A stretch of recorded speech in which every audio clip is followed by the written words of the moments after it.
Halo sahabat-sahabat semua, bagaimana kabarnya? Tentu saja baiknya seperti saya.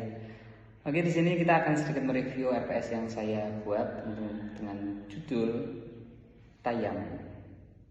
Nah, dengan judul Tayamum ini untuk dari RPP saya itu mengandung beberapa hal. Yang pertama dari tujuan pembelajaran.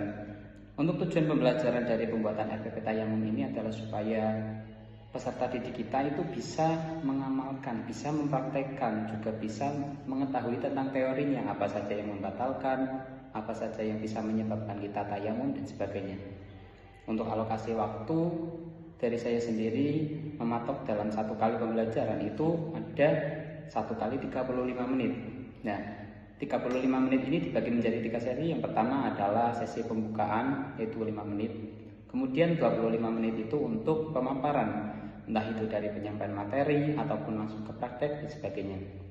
Kemudian yang ketiga adalah dari sesi penutup, dan itu juga dibarengi dengan tanya jawab bila ada yang kurang paham dari demonstrasi ataupun materi yang dipaparkan oleh kita ketika mengajarkan hal yang kita paparkan dalam RPP ini. Nah, selanjutnya ada juga beberapa hal yang krusial, yaitu bagaimana cara kita mengajarkan, entah itu bagaimana tentang tanya jawab, demonstrasi, pembelajaran secara langsung atau berbasis pengalaman, itu dimasukkan semua ke dalam RPP dalam satu rangkaian.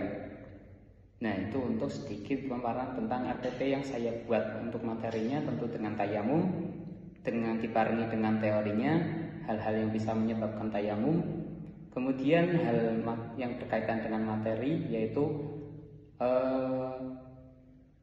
ketika kita tidak bisa bersuci, yaitu menggunakan tayamum. Nah, itu mungkin sedikit kilas dari materi saya. Nah, selanjutnya kenapa kita perlu tayamum ini? Supaya kita bisa mencapai ranah suci tapi tidak menggunakan wudhu.